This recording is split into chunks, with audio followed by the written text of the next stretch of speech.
Will you show your appreciation to all these folks that help make all this go?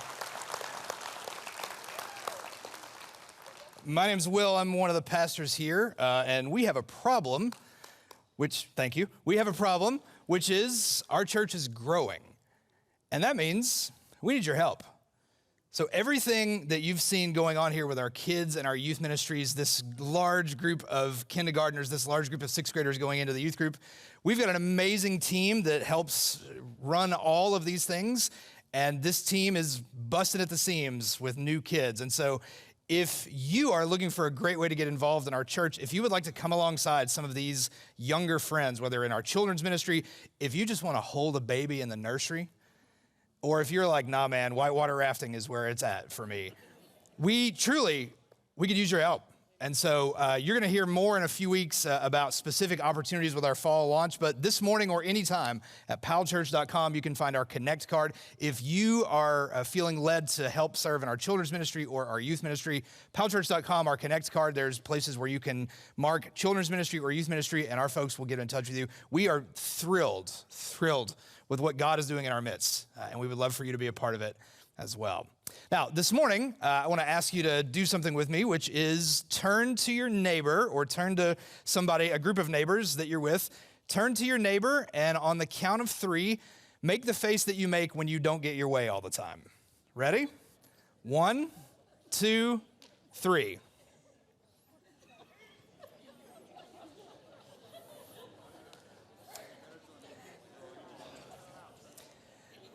That sounds about right. Yeah. To me, like, it's a little hard to do on command. Maybe if I told you, like, oh no, we're just kidding, we told the Kona ice truck to go home, then you could make it organically, perhaps. We didn't really do that. It's okay. It's all good. But sometimes it's hard to do on command, but I bet that the people you live with and maybe the people you're sitting with, I bet they can do a really good version of yours. Because when the people we're around the most, we tend to know well what we look like and what our responses are when we don't get our way all the time. Now, we would say the goal of all this being this Christianity thing, the goal of all this Christianity thing is not for us to get our own way more. Yeah? The reason we do this, the reason we follow Jesus, the reason we worship, the reason we do all these things is not inherently that we will just get our way more often. We believe that there's something bigger happening in this world, something that God invites us to be a part of in following this Jesus and living a certain kind of life. And part of that life is this path of peace. We've been walking through a series on Sunday mornings in here through the New Testament letter of Philippians, the peace of God. Philippians 4, which is where we're headed in a couple of weeks, Philippians 4, 6, and 7 is the most highlighted verses, most highlighted passage in the entire Bible on an Amazon Kindle or a digital reader. And so we've been walking through Philippians with this idea of peace, that the peace of God, which passes all understanding, will guard our hearts and minds in Christ Jesus. There's something about that idea, the peace of God, that resonates with human beings more than anything else in the text. So we've been walking through the whole letter with that kind of on the horizon and headed that way. And we recognize that we're not just here to get our way more often, but when we talk about peace, that there's some kind of intersection of, okay, well, how do I do that when man, I'm not getting my way? And that leads us this morning to what is one of the most direct verses in the New Testament. You ready? This is Philippians 2:14. Do everything without grumbling or arguing. Scale of 1 to 10. How's it going on that? 10. Someone's a good liar, right? With this one, I feel like even if I could say, like, you know what? I'm about a 7. I feel like that would be amazing at this, right? Do everything without grumbling or arguing. This is one of the most direct, and probably direct because it's just kind of hard to get around. One of the most direct and one of the most difficult things for us as human beings, even good people who sit in a room like this on a Sunday morning, we are always struggling with do everything without grumbling and do everything without arguing. Now, the New Testament was originally written in Greek, and sometimes it's hard to capture kind of the flow of what a piece of scripture is saying, or the kind of the full intent of what it's saying when we look at it in a different language, because obviously when we translate things show up in a different language. So I want to put on the screen, here's what the words grumbling and arguing are in Greek. You want to try this with me? Can you say gongusman? Can you say dialogisman? It comes out a bit of my big fat Greek wedding when we do this together in this way, I know. Also, how old do you have to be to get that reference this morning? In Greek, this idea is do everything without gongusman kai dialogisman, like they rhyme, these two words. So it has this flow in there together. Maybe there's a little grace, a little extra grace in it because the two words rhyme. Do everything without gongusman. That's translated as grumbling or complaining or murmuring, which is my favorite.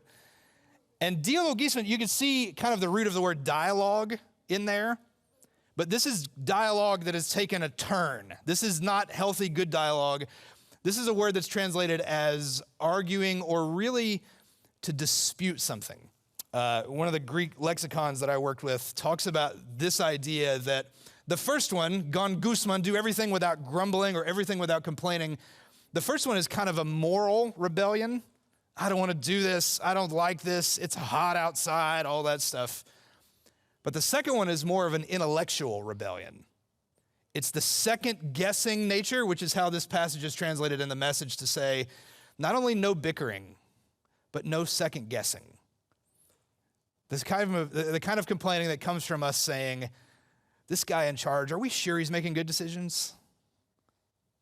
Because if it was me, I would have done something different, and if I had done something different, it would have been amazing, right? And there's different versions of who the guy in charge tends to be.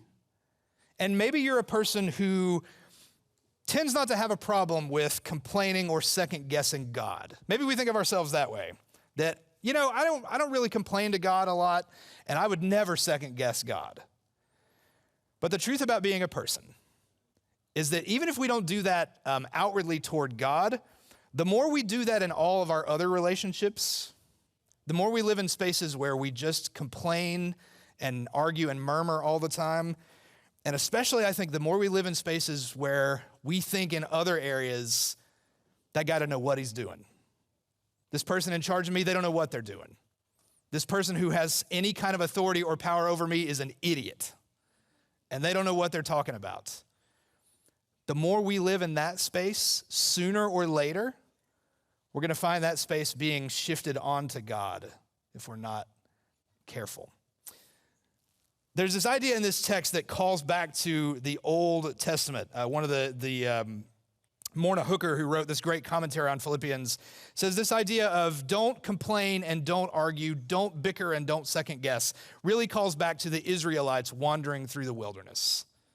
Remember that story in Exodus where the Israelites have been slaves and God through Moses has come to set them free. And those people see amazing things. 10 plagues where there's locusts and frogs and hail and all kinds of crazy stuff.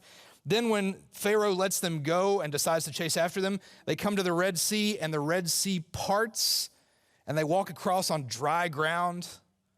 God gives them manna to eat every day. God is with them in a pillar of fire by day and a pillar of fire at night and a pillar of cloud by day. All of these miraculous and very, very obvious signs that God is with them. The sort of things that you and I might think to ourselves, man, I would die for something like that. For God to just make himself known in a giant ball of fire every day, so I never had to doubt. For God to provide manna for me to eat every day, so I never had to question. That group of people sees more miraculous things more often than just about anyone. And yet, what are the two questions that they ask most in the wilderness? Are we there yet? And are you sure we ever should have left in the first place? No. Right? Out of the mouth of babes, right? Are we there yet? And are you, exactly, and are you sure that we ever should have left in the first place. The one is bickering, right? And the other is second guessing. Now those folks, they've been slaves their whole life. They don't know how to be free. And the truth is sometimes that's us too, right? Freedom sometimes isn't our natural language as we're coming to experience and understand how the grace of God moves in and through our lives. But a lot of times for us, we can find ourselves living in this space of spending a lot of our time complaining. I can spend a lot of my time complaining and a lot of our time second guessing. If it was up to me, we would have done something different and it would have been better for sure. And the more we live in that space, sometimes it doesn't matter what we see or how miraculous it's been or any of those things. The more we live in the complaining and bickering space, the more likely we are to stay there. So for us, on this path of peace, what's the healthier version of this conversation? Because it's not enough for us just to do what Dallas Willard would call sin management, right? Like the point of all this is not to say complaining is bad, stop it. Have a great week. Second guessing is bad, stop it. Have a great week, right? We want to do more than just stopping the bad thing. How do we find in our lives a way perhaps to say something differently? For us, when we find ourselves wanting to complain, and for us, when we have good reason to complain, is there a version where we might think to ourselves, how can I say this differently?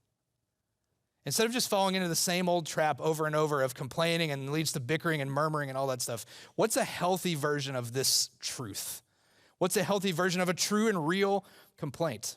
For us, sometimes we're not the complainers, but we're the ones being complained to, right?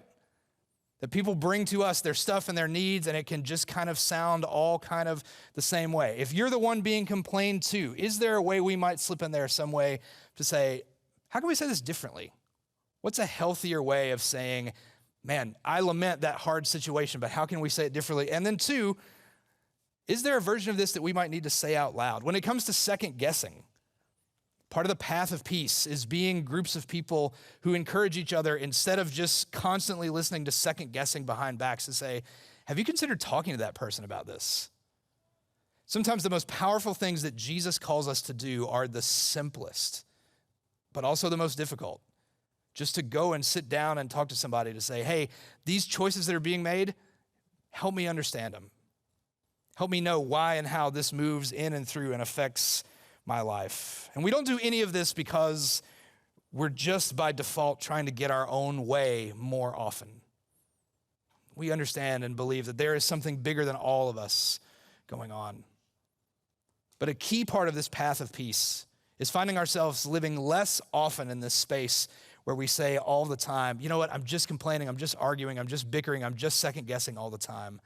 And more about finding ways perhaps to say something differently, or maybe even to find the grace and the courage to say something out loud.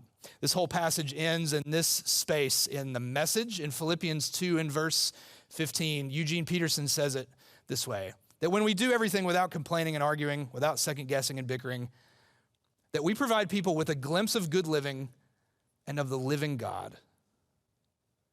That when we change the conversation just a bit, or maybe we just move on a scale of 1 to 10 from like a 3 to a 4 on the complaining and arguing scale. When we do this, we provide people with a glimpse of good living and provide people with a glimpse of the living God.